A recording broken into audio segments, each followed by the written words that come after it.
Hi everyone, and welcome back to another video. Today's journey started like many others.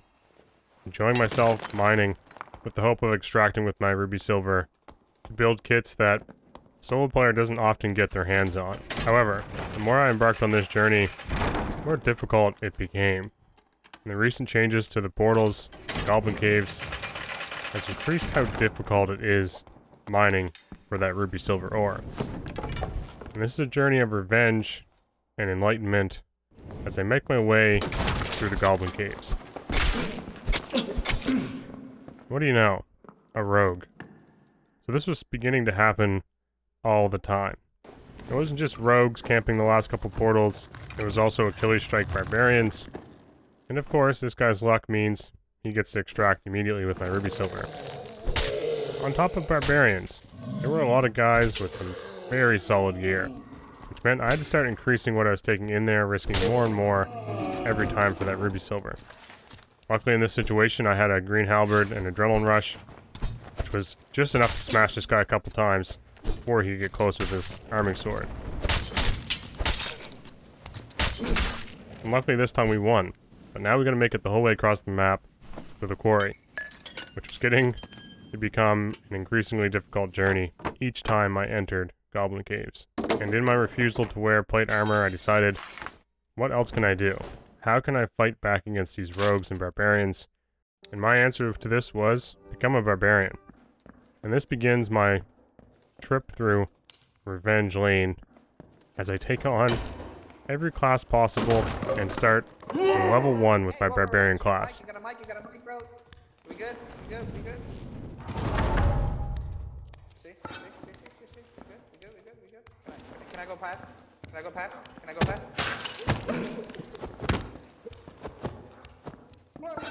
I'm not letting this guy escape. What you gotta, bro? You're a bitch, bro. You a bitch. Die, trash. That's right, this guy's name was I Steal Your Stuff. So, hopefully it takes him another couple raids to get any sort of good daggers. And then I learned something else. You can straight up just rush anybody as Barbarian, not even using a hatchet or horseman's axe. Dealing with rangers was trivial, and if you did find a situation where you're fighting for your life, felling axe, absolutely absurd amount of damage, super early on. I was lucky enough to find this one in an earlier raid. Even though we lost that portal, we're gonna do everything possible to take out this Barb below. The class I attribute to some of the crazy meta changes, and the fact that solo V-squads is almost dead. All bards must also die. We didn't even need a second hit because Achilles strike is so damn strong. And this is a white Viking sword. It just shows, and it was showing me, how absurd the damage is on Barbarian. In the very early stages of this class, I was making crazy amounts of gold. Gold that I was struggling to make mining. I was struggling with on my fighter class. I could smash items, smash walls, smash through doors to get the portals. I could literally do everything in Goblin Caves I wanted to do, and I was becoming an absolute menace. Get pushed by a fighter, Achilles strike him in the head. He dies. As I was collecting all this loot, I began realizing early Barbarian is pretty freaking good. I know I've made earlier videos about this class and said two-handed weapons were kind of a shame with how not great they were. Felling axe can still be very strong with 85 damage on a white felling axe. 44 damage felling axe, and then horseman's axe, which is almost always available. 46 damage, and then basically half their HP gone if they're moving with Achilles strike. After this I returned to the mine and thought, there. I found a winning formula. I could bring in almost base kit Barbarian, have enough damage to deal with players, and not risk any gear, unlike my fighter class. Where if I wasn't running a blue or better weapon, I was getting absolutely crushed by most of these other players. Whether it be Ranger, Rogue, Barbarian, you name it. So at least with Barbarian, I could smash through the environment, could move super quick, and not get held up by all these other things the fighter class gets held up by.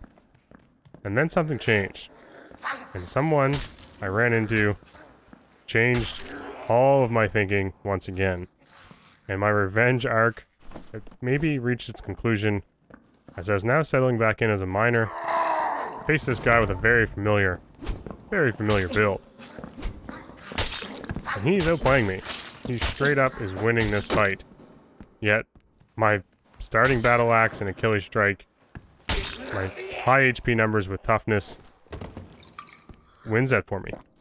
I literally misplayed so badly. And yet here I am standing victorious, risking absolutely nothing. And this brought me back to 6 months ago. Very first dual wield video I ever dropped. And in it features me fighting barbarians. Remember at the time, it being such a rush, such an exciting moment, as at this time Barbarian was super strong. And you'll notice Adrenaline Rush was single use only.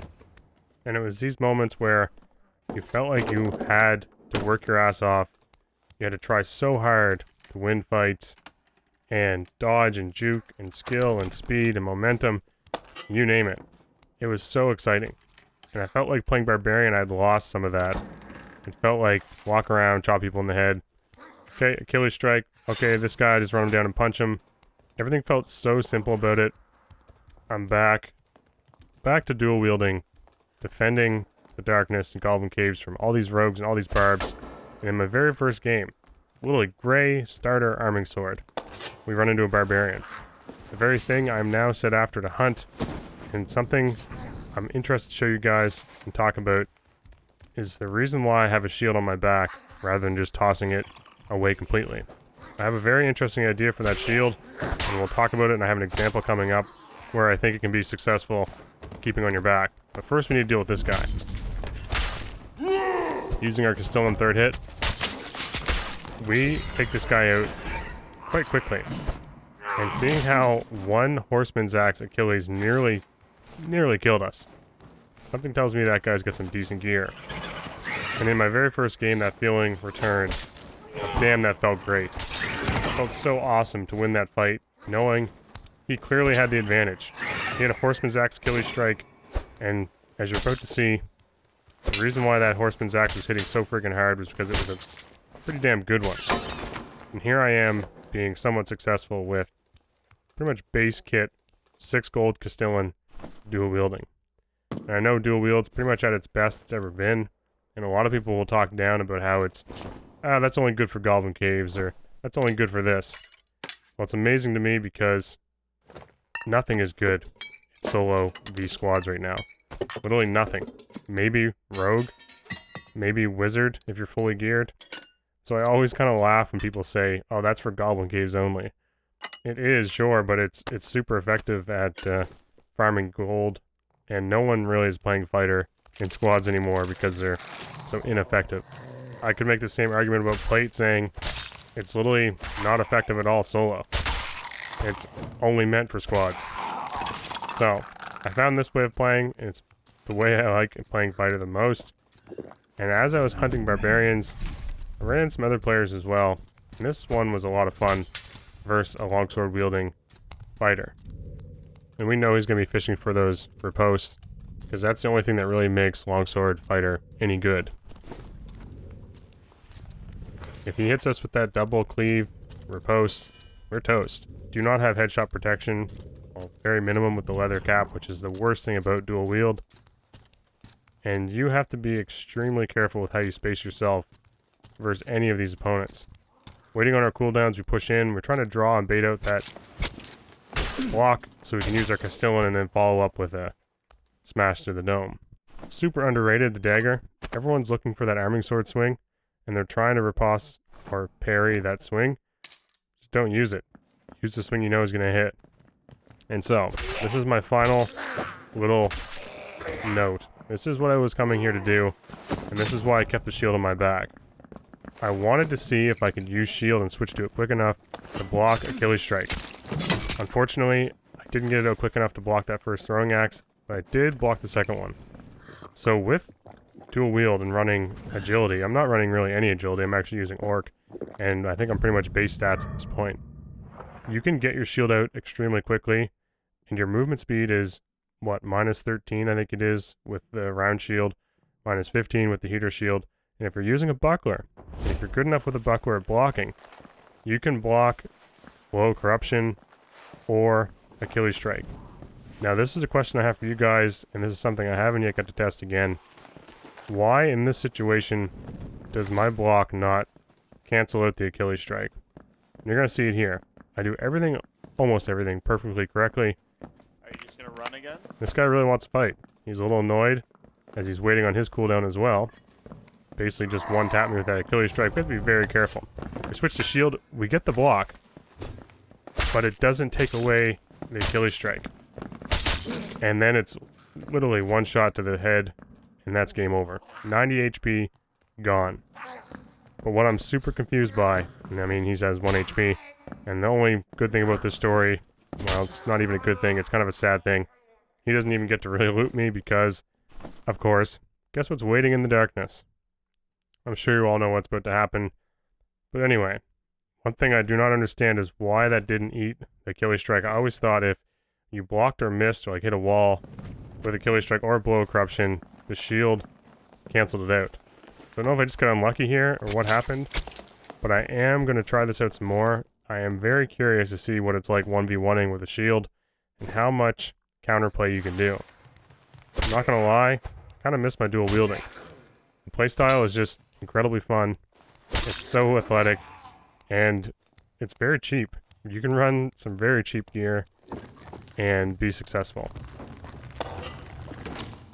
In this situation as well, we switch to shield, we try to block some arrows, and it doesn't really affect your movement speed at all, which gives you a bit of time to make some space and get the heck out of there.